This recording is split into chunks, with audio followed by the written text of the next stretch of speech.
G'day, this is Captainoob, and this is an Instigating Plasma Sniper Rifle with VATS criticals doing plus 50% damage and plus 1 agility, major and minor legendary effects respectively. And with that particular lineup of legendary effects, as we scroll back into get a better view of the weapon, this thing is going to be screaming to be used in VATS, which we'll probably use for the most part, but sometimes we're going to show off our own aiming ability. I think this thing is still hit scan, so that's pretty good.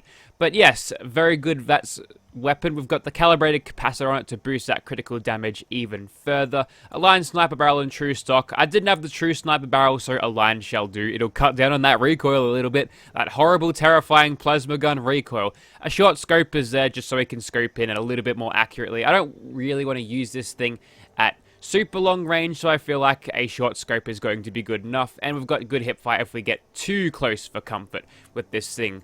Anyways, so getting to the perks of this thing, it is a rifle, so it'll come under the rifleman perks. It's not automatic, you see. And you might notice how I've got Tank Killer in there, and Tank Killer actually works with this weapon. Roll the clips. Okay, let's see if this thing works with Tank Killer, eh? So we've got no perks, just Tank Killer, potentially boosting our damage with this. And the test dummy is going to be this gulp here. We're going to hit him with a sneak attack critical. We'll go the torso. 522 damage. That's Instigating doing its thing, so we'll hit him again. Just hitting the torso where we were. So 220 with the sneak attack critical. Now pulling Tank Killer away from us. We'll just wait till he gets us a good shot. That's very nice. I'll take that. 198, and we'll test that once more again, because it looks like with the ballistic component of this, that wasn't supposed to happen. I can actually make use out of Tank Killer with an energy weapon, which is nice, so chuck that on again. Wait till he gets us a good shot. Hopefully won't get detected after this. Hit him again. 220 damage, pull Tank Killer, and see if we can't... Okay, we're in danger now, so let me just activate Escape Artist here. Alright, finally getting the shot on him now. 198. So it appears that the ballistic component of this weapon is compatible with Tank Killer, which is nice for armor penetration at least. So yeah, that's a good thing about a plasma gun. So there you go, a little bit of myth busting for your weapon reviews today. And yeah, it's just because basically there's a component of ballistic damage in the weapon that'll actually boost its armor penetrating capabilities, because Tank Killer doesn't really deal with this damage, but this damage. So we're doing 79 and 75 ballistic and energy damage respectively. So let me just throw this in the old calculator here. That's 154 damage. I hope that's right, otherwise I sound like a dickhead. Alright, I know I'll get people asking about, hey, you missed Encrypted, why did you do that? Well, basically, what I'm going to do is just do this event. Honestly, I wouldn't take an Instigating plasma gun into Encrypted under any circumstances and actually use it to kill the sheep squatch at all. At least we can kill these little eye bombs. We can use the double Instigating damage to do that. So basically, we're gonna have to wait for... Is that a power armor monster? No, it's not. But we're going to have to wait until other people activate it, because I'm not nearly tanky enough to actually sustain that. So the sheep squatches come out. Basically, people are just going to keep on shooting at it when it's in its stealth cloak and completely invincible. Although that person seems switched on, so good for them. See, the Japanese know what they're doing. I can read that name and immediately think, yep, that's Japanese. So he's level 70 on this occasion. I don't play this event to actually notice what kind of level the robot is usually at, but... Yep, there's people shooting at it when it's invisible. Just so this doesn't happen, do keep in mind that if it's invisible, it's completely invincible. So there's no point attacking it. It's just a waste of time. So this guy will get killed for absolutely no reason, because he's... I mean, I don't know how hard it is to understand that it just doesn't work like this. I guess the game doesn't do a good enough job at actually explaining how to do this boss fight, because look at all these people just thinking they're doing so much damage. They're not. They're really not. So luckily, Roman's on the case here. We have to wait a while. It might take a bit, so bear with me for a second. Alright, it's activated now, and we're doing 417 damage, which is actually quite solid, to be honest. That's not even half bad. Unfortunately, we're going to be kind of blocked by everyone around us, so Yeah, if we try to use this thing in VATS too much, basically everyone just runs in front of you, and it's very annoying. I don't like this event very much. Alright, we're out again, and when we get those sneak attack criticals, it's actually doing alright. We are still getting sneak. Luckily for us, we didn't have to wait too long, and the team's good enough to actually pretty much destroy this thing very, very quickly. And now that was a bloody revolutionary sword, so if we got a 3-star, that would be interesting. Nope, just a 1-star. Well, there you go. That was that. We actually didn't do too bad, to be honest. It's just annoying that the players are just a little bit dopey and don't actually know what they're actually doing. Alrighty, now that we've actually got time to breathe and do stuff, full chameleon armor and buffs as follows. Very nice. That extra melee damage from eating glowing meat, I'm sure, is going to be helpful. Oh, I was wrong. It's actually 9 in the capacity. That sucks even more. And there's just meats here. Now, the success criteria is basically if we can one-shot all of the super mutants in this place, we're in good shape. So far, so good. That guy, we must have hit him just in caution. And apparently... Okay, that was weird. I don't know what happened then. He was going to explode and then he didn't. And unless we get the headshots, we're not going to be killing these guys with one shot yet. We might be able to do that with full adrenaline, but we'll have to see, eh? Oh, okay. Looks like we can with full adrenaline, so aim for the noggin, please. And if we get that instigating effect, that's when we can actually do it.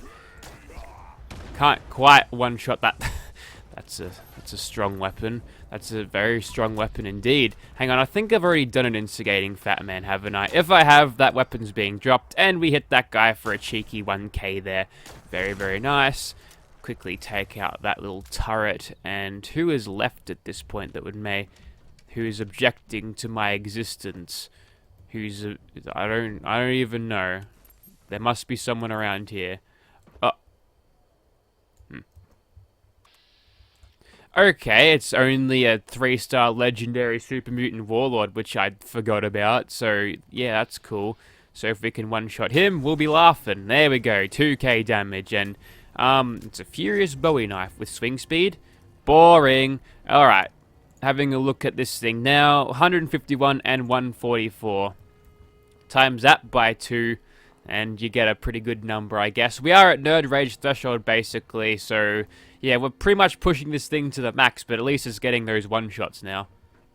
Well, I haven't done the instigating Fat Man, so I'm going to have to do something about this inventory situation before we get started with the mutants inside, provided they actually spawn. Ooh, okay, with the sneak attack criticals, torso shots can actually drop the mutants, which is good.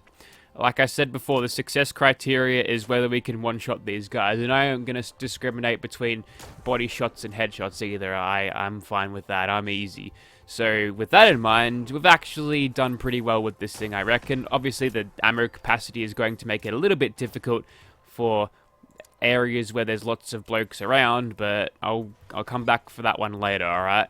You mark my words.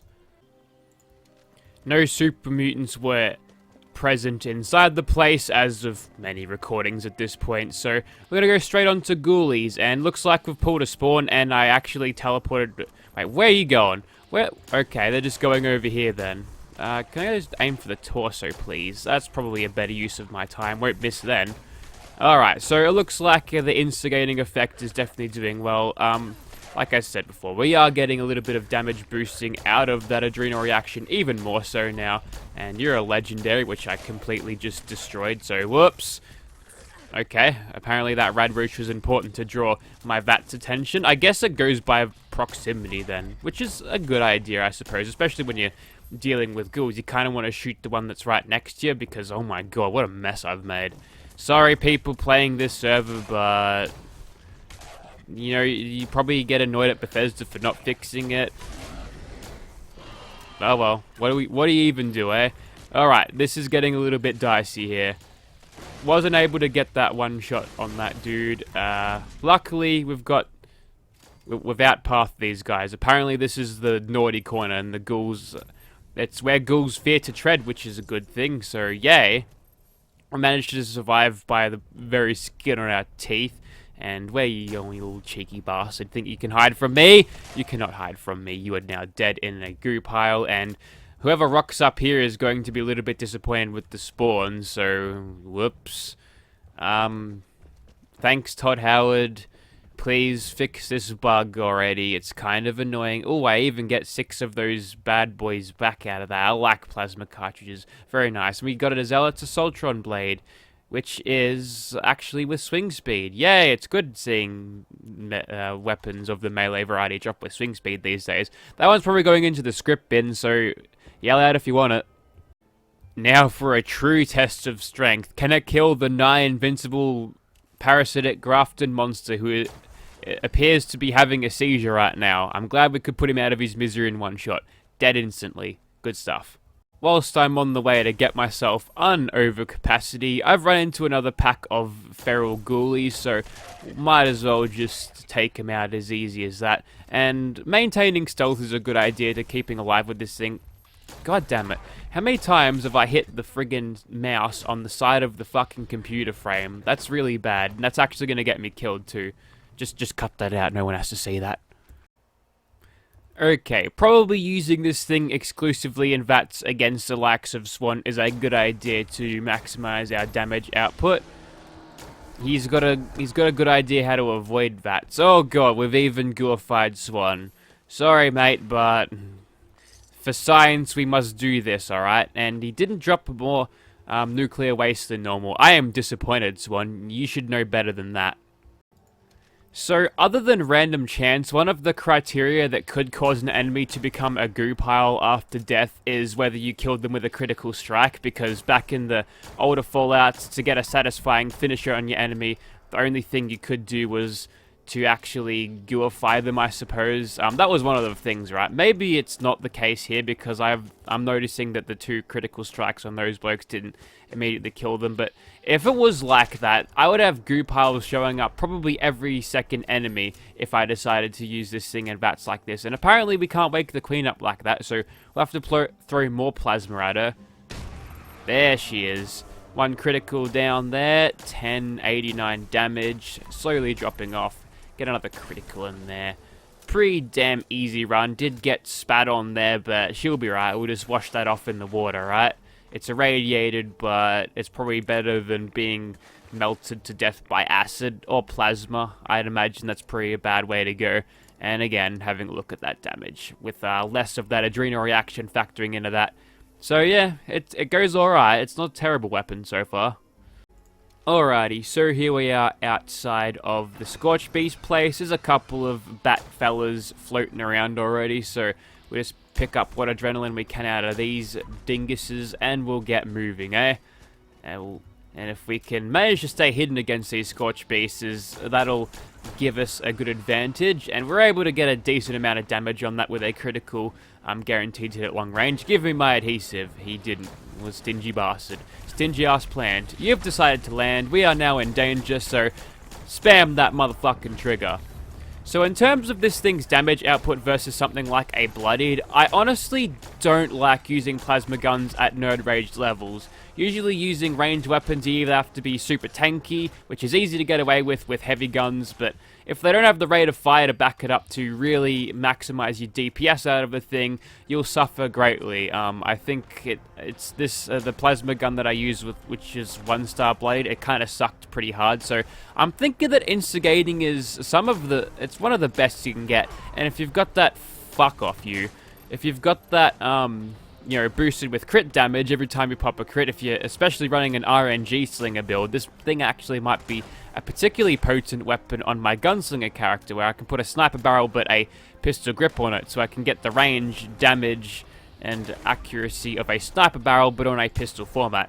It goes back to the energy guns in Fallout 4. Everything was objectively better if you put a pistol grip on it, provided you've actually spec'd into gunslinger. So maybe the same thing has happened with Fallout 76, but again, you gotta use a lot of your agility perks to actually increase that damage, and we've killed a Scorch Beast very quickly, and this is number 4 Scorch Beast, so if we can get a couple of cheeky hits on him, that would be great. And oh, it's not hit scan anymore. Huh. I noted that the bloodied version of this was hit scan, but no, it's not hit scan anymore.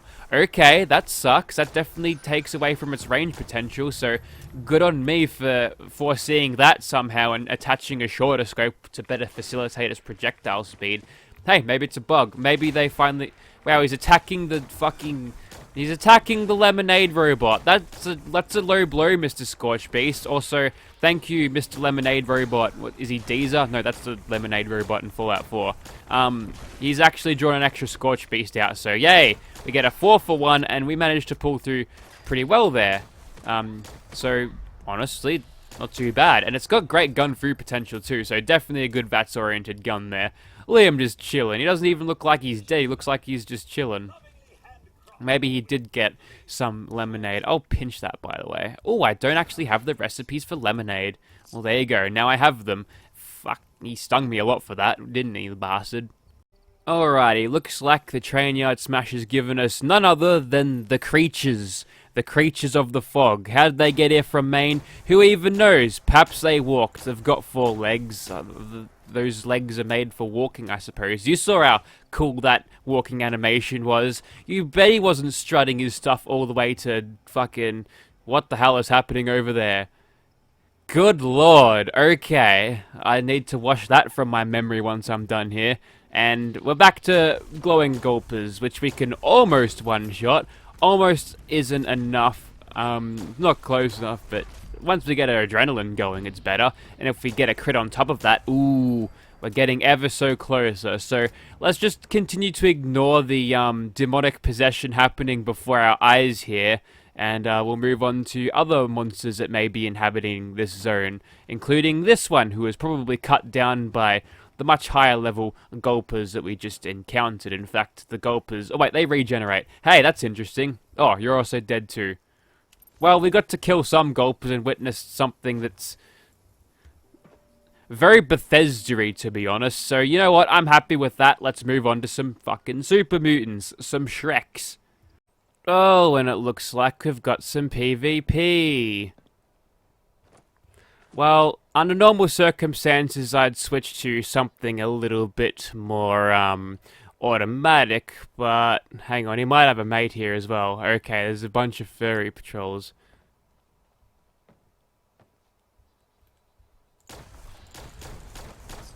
Ha ha! Get wrecked, son. That's what you get. Should be a goo pile. Won't let you respawn. Now he's seeking revenge. Ha! Bye! Would a coward do this? And look, if they're just gonna pest you by seeking revenge all the time, just get out of the server. You don't need them to be there. So I noticed there was a bunch of... Ow, that hurt. Oh, that's 3 for 3 goo piles already, but I was gonna say, I noticed there was a bunch of ash piles out the front as I come into this new server, so I'm gonna try to beat the record of fuck spawns around this place by 4 for 4. That's what happens when you just crit everything, basically. Can we make it 5 for 5? Oh, combo breaker right there. Sorry, people who are going to be in here.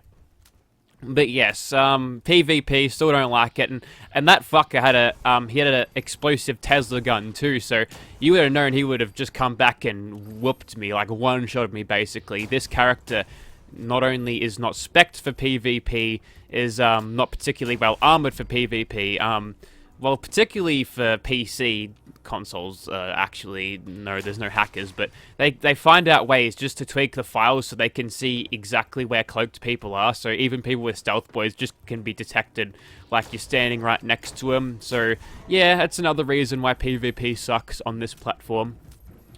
Console players don't have to deal with that because it's, I guess it's a lot harder to fix up or change the files on it to actually warrant it to change that. Ooh, yeah, this place is going to be filled with goo piles and ash piles basically everywhere. And remember when I said the success criteria is one-shotting every super mutant? I feel like we're at a level where that's happening a lot, and we're not allowing the super mutants to get on top of us, so I guess the close quarters in nature of this place is actually working to our favor ever so slightly, which is nice. When it comes to a bunch of super mutants shooting at us all at once, well, that's when we probably will struggle a little bit. So to pick our battles wisely is a good idea, and none battle is more wisely picked than a room full of super mutants that don't actually exist. If we get a cruisy run through here where there's barely any super mutants, then that would be pretty good. But making good use out of that instigating effect, and now that we're using VATS for basically everything, I think we have seen the weapon strengths here. So if you don't feel like aiming, this is actually a particularly potent weapon, provided you've got the build to give it enough damage to get over the obstacles of the 700 health that the super mutant warlords have and beyond. Hello, doggo. I'm gonna kill ya. And close this door because I'm feeling a little bit too open there. So I'm going to circle around here because we have to play this a little bit more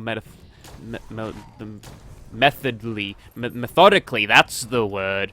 Because we're basically a couple of shots from dying. It is easy when they're running you with hammers though, because you can just stand back and shoot them like Indiana Jones, right? They're not exactly flipping around and swinging the hammers around, but you just basically take a step back and shoot him. And apparently that guy's gone the knuckle despite having a pipe gun, sorry. But you know what? I think you get the idea there. We've had a couple of interesting experiences in this video, and now I'm going to harvest all of the... Ooh, that one turned into a meat pile. See, this is the good pile of Schleim. This is the bad pile. This doesn't go away. This stays there forever. It will never go away on this server. Not even if I pull all of these particular things from it and drop it in a baggie next to it. If that isn't switching back to unnamed goo pile, then there's nothing I can do about it. Perhaps on the outside of a cell, I suppose you can get away with that because the spawns are a little bit more fluid. But when it's fixed and the spawns have been probably done over hundreds and hundreds of times, that's when the game sorts to just basically hiccups all the time. And someone said they wanted to fight, but I'm not going to give them the satisfaction because I'll shoot them in the head and then again. Anyways, yeah.